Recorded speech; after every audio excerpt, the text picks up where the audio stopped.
Assalamualaikum warahmatullahi wabarakatuh.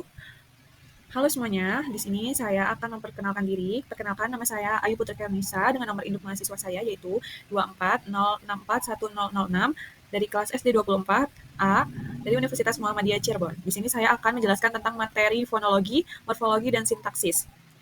Apa sih fonologi itu? Fonologi adalah cabang linguistik yang mempelajari bunyi-bunyi bahasa secara sistematis dan fungsional dalam suatu bahasa, yang dimana fonologi ini mencakup cara bunyi diproduksi dan distribusikan, dan penggunaannya dalam komunikasi.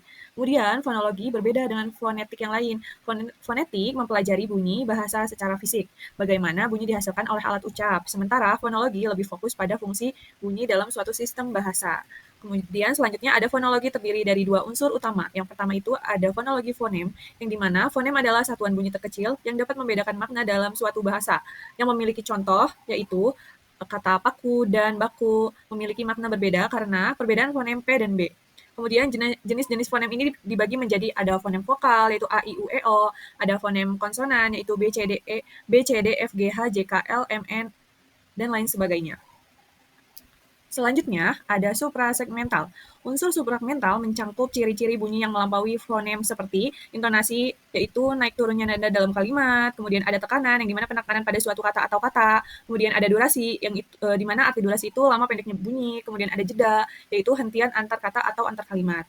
Kemudian selanjutnya ada jenis bunyi dalam fonologi bahasa Indonesia. Yang pertama ini ada vokal, di mana bunyi vokal adalah bunyi yang dihasilkan tanpa hambatan arus udara dari paru-paru. Selanjutnya, vokal dalam bahasa Indonesia ini ada dua macam. Yang pertama ada vokal tunggal, yaitu seperti A, I, U, E, O. Kemudian ada vokal rangkap, itu ada ai, au, oi. Contohnya, pandai, harimau, amboy. Kemudian yang selanjutnya ada konsonan. Apa sih konsonan itu? Konsonan adalah bunyi yang dihasilkan dengan hambatan arus udara oleh alat ucap. Contoh konsonan itu ada B, D, G, dan lain sebagainya. Kemudian ada diftong, di mana diftong itu gabungan antara dua vokal dalam satu suku kata yang menghasilkan satu bunyi. Contohnya pulau, pandai, Ambon. Nah, di sini dalam berbahasa sering terjadi perubahan bunyi karena proses fonologis. Contohnya seperti yang pertama ada asimilasi, yaitu penyesuaian bunyi agar mirip. Contohnya menjadi, karena dari me ditambahin jadi. Kemudian ada metatesis, yaitu pertukaran posisi bunyi. Contohnya itu kerap, jadinya karep. Kemudian ada elisis, yaitu penghilangan bunyi. Contohnya tidak tahu, jadinya tak tahu. Kemudian ada epentesis, yaitu penambahan bunyi. Contohnya jadi seram, jadinya selam. Selanjutnya ada fonem dalam fonologi berfungsi untuk yang pertama membedakan makna minimal pair, yang kedua menunjukkan struktur morfem atau kata, yang ketiga menunjukkan intonasi dan penekanan untuk makna pragmatis. Selanjutnya ada cabang fonologi. Yang pertama itu ada fonemik, yaitu mempelajari fonem, unit suara terkecil yang dapat membedakan makna dalam sebuah bahasa. Kemudian ada fonetika, yaitu mempelajari aspek fisik dari suara bahasa seperti produksi, transmisi, dan penerimaan suara.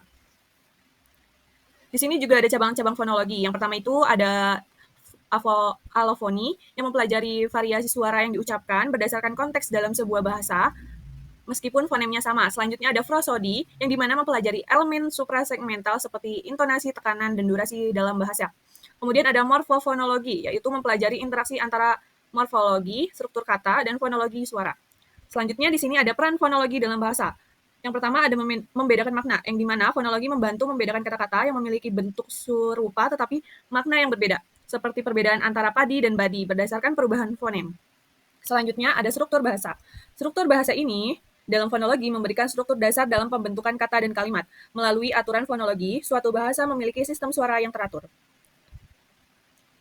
Selanjutnya, ada pengucapan yang tepat. Pengucapan yang tepat, fonologi memastikan pengucapan yang benar agar komunikasi berjalan lancar, sehingga pesan yang disampaikan tidak salah interpretasi. Selanjutnya ada pengenalan dan pembelajaran bahasa, yang dimana fonologi mempermudah pemahaman dan pembelajaran bahasa, baik itu dalam mempelajari bahasa pertama maupun bahasa kedua, dengan mengidentifikasikan pola-pola suara.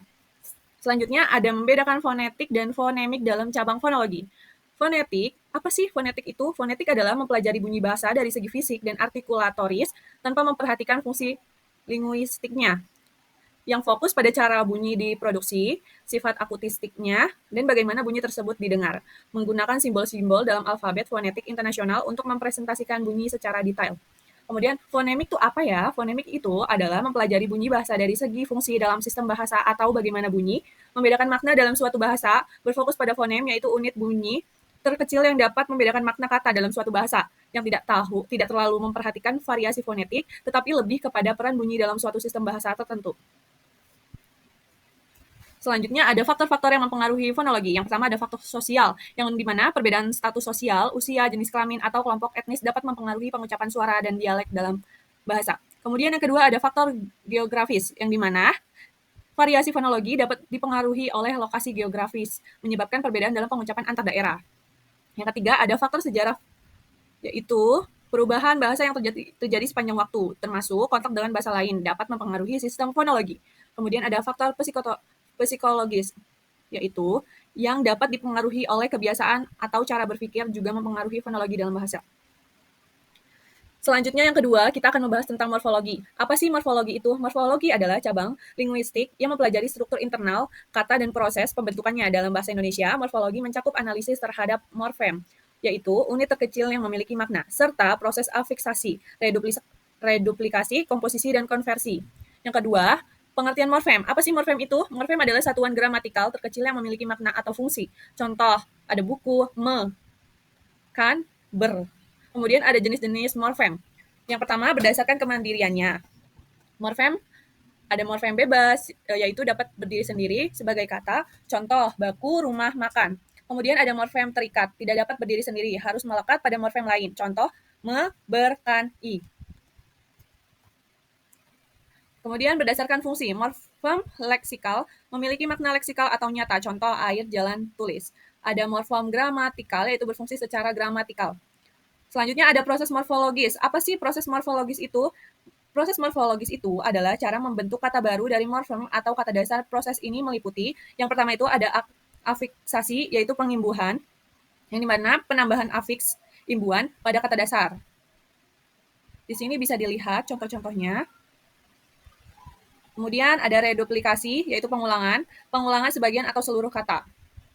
Yang pertama pengulangan seluruh, itu ada anak-anak, rumah-rumah. Pengulangan sebagian adalah lembut, gerak-gerik. Reduplikasi perubahan bunyi, yaitu sayur-mayur, sayur-mayur. Reduplikasi berimbunan, berlari-lari, main-mainkan. Terus selanjutnya ada komposisi pemajemukan. Penggabungan dua kata atau lebih menjadi satu kesatuan makna. Kata majemuk, rumah sakit, alat tulis, tanggung jawab. Kemudian ada konversi, perubahan kelas kata. Perubahan kelas kata tanpa perubahan bentuk.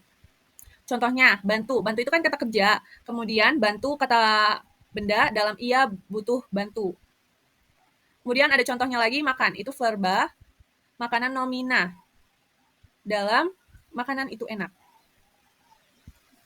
Kemudian di sini ada imbuhan dalam bahasa Indonesia. Yang dimana imbuhan ini berupa me, ber, di, ter, kan, an, ke, an. Untuk fungsi dan contoh artinya bisa dilihat. Selanjutnya ada morfem dan kata. Yang pertama ada kata dasar, yaitu bentuk asli sebelum mengalami proses morfologis. Kemudian ada kata turunan, hasil proses morfologis dari kata dasar. Kemudian ada kata majemuk, dua kata atau lebih yang membentuk satu arti. Selanjutnya ada implikasi morfologi dalam pembelajaran bahasa. Yang pertama, membantu memahami struktur kata dan pembentukan kata baru. Yang kedua ada menambah perbendaharaan kata siswa. Kemudian membantu dalam menulis dan berbicara secara tepat. Kemudian terakhir ada mempermudah memahami teks bacaan yang kompleks. Selanjutnya kita akan membahas materi tentang sintaksis. Apa sih sintaksis itu? Sintaksis merupakan salah satu cabang ilmu linguistik yang membahas struktur kalimat dan hubungan antar unsur dalam sebuah kalimat. Dalam studi linguistik, sintaksis memiliki peran penting karena membantu memahami bagaimana kata-kata disusun untuk membentuk makna yang jelas dan sesuai dengan aturan bahasa. Dalam kajian sintaksis ini tidak hanya relevan dalam teori linguistik, tetapi juga memiliki aplikasi praktis dalam berbagai bidang seperti penerjemahan, pengajaran bahasa, dan pengembangan teknologi bahasa, seperti pemrosesan bahasa alami. Kemudian di sini ada unsur-unsur sintaksis. Yang pertama itu ada frasa. Apa sih frasa itu? Frasa adalah kesekumpulan kata yang berfungsi sebagai satu unit dan tidak memiliki subjek atau predikat.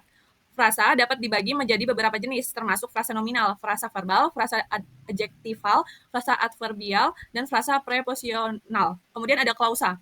Apa sih klausa itu? Klausa adalah sekumpulan kata yang mengandung subjek dan predikat.